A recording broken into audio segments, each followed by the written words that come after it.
Group Therapy 50 with Above and Beyond.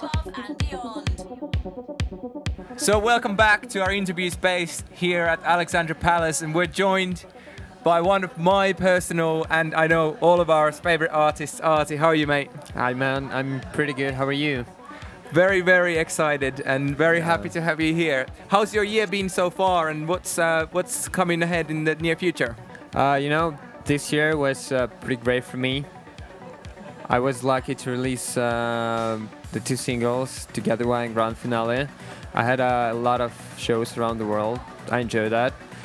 And I'm really looking forward to the rest of the year because we have plans, a lot of plans for with me and Juni Beats and you guys. So yeah, I know. We can't stop playing Believe in Me, and we hear you're still sort of working on it. What's going on? When you're playing the track in your live sets and you're feeling that it's really good record, but it doesn't work in the way that it's supposed to be, you take a break. And I'm working on the track more, so that's what's happening with Believe in Me. And cool. I still feel that it's plenty of space to work on the track more, and I will do that like really, really soon. That's a sign of a true perfectionist, I have to say. Yeah, so sometimes it's working for you in a bad way, sometimes in a good way. Well, talk of a good way, there's another track that we know you've been working called Flashback. Yeah, what's your plans for that? That's the same story, and that was a good way. Yeah. Yeah, that was the same feeling when I played the track live, and some parts worked really well, some parts didn't work really well. So I took a break, and I looked at the track from the different angle, and I remade it. I built the new harmonies, and I remixed it, and right now it sounds much bigger for me, and it worked really, really good. So you're playing the new version tonight? Yeah, definitely. I can't wait to hear it. That's kind of premiere. Awesome. Well, I know what it's like. We're gonna trial a few of our new tracks as well, and I'm pretty sure we'll go back to the studio. I even know the names, some of the names for the track. I'm really excited about it. Yeah. We got a couple of fans from social media as well. Yeah. So Jane Lisik in Ukraine asks, what are your favorite own productions and why? Oh, that's probably the most hard question for the producers. Like, if somebody would ask you, what's your favorite track of Above and Beyond or Ocean Lab? It's really hard to say, right? I know it was just asked from us yesterday, and I know what it's like. Yeah, and like you it's don't like know what to picking a say. favorite child. Exactly. Yeah. I mean, in terms of the sound, I would say the new version of Flashback, that's a really big step forward for me because it sounds so clean and so right. Like the other records that I made before, it didn't sound... I mean, it still sounds good, but it doesn't sound near close to Flashback, the new version. And but in terms of emotions and in terms of meaning, the track for you, I guess, is gonna be Kate. Yeah, because this track means a lot for me, not only for me, but for my girlfriend as well. So it's a big background story behind this track, so it means a really lot for me. So I would say Kate. Well, we all still love that one. Yeah, and it still sometimes comes out. And I still remember when I'm pretty sure it was Tony who did the birthday shout out for my girlfriend and played Kate. That was amazing. I still remember this moment. Awesome.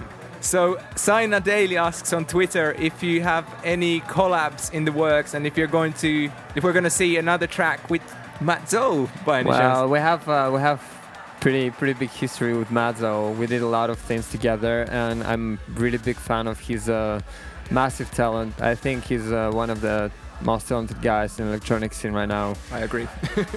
Well, yeah. Who can know better this guy than you? So.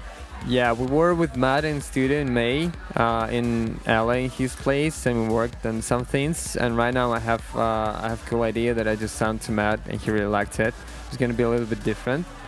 Yeah, but I'm really looking forward to that because right now he has his massive tour supporting the album. So when he will take a break from this tour, we will get to the studio. Like that time is going to be proper way of working on a track together, not like just sending the pieces and bounces to each other. It's going to be like to be in the same place in the same time and sharing the different ideas and working on a track. That's going to be exciting. Well, we can't wait to hear what you come up with. Well, yeah, me too. You have our email address. Send it over. Yeah, you're gonna be the first who will listen to that. And so, what are your other big plans for next year? What do you got lined up? Next year, well, next year is gonna be really special for me. I've never been that excited about my musical career because right now I just started to work on my own album, and I was in the studio in LA for like a week, and already we have plenty of great ideas. Working with songwriters, a lot of live instruments, Yeah. you know. Even after just only 1 week, I feel like there's no better instruments like guitars and like pianos when you record it live, when there's expression in the music, and it's just so great. And I feel really excited about what's happening right now with my music, and it's going to be a big step forward for me. It's going to be a little bit different. I still have that kind of artist sound, but it's going to be more I don't know how to explain it. I don't know yet how it's going to sound, but what I have so far right now makes me happy. Well, if there's anyone who can sort of show the way for all the producers around the world, it's you. I think when I first heard some of your, first tracks that I heard from you, it made me really sort of question. It's like, what is a dance track? How should it be produced? What is it about? And ever since, when we've been getting tracks from you, like I can't remember a set that we didn't play one of yours. The recent one you did for London Grammar, like we were gutted that you wanted to play because we were really dying to play. Yeah, I know the story. It's when we did a couple of shows together. Yeah, London Grammar is really special track for me because actually it's a funny story. My tour manager, who's from USA, but he's actually English, so he showed me the London Grammar track, and it was played by Zayn Love just for the first time in his radio show, and it was no buzz around this band in the beginning of the year. They just started to building it, so I listened to the track and I just fell in love with it.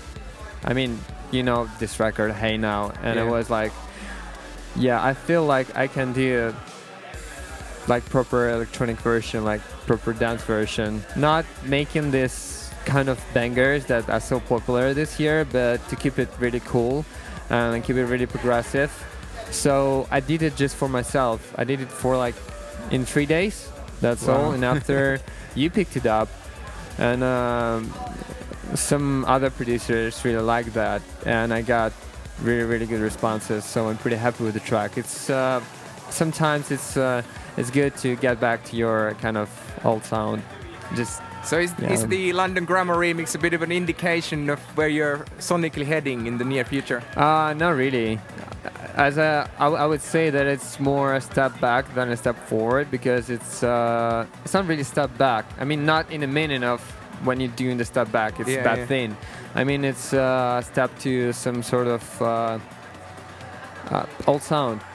When I just started to, make music for fun, all these melodies and chords.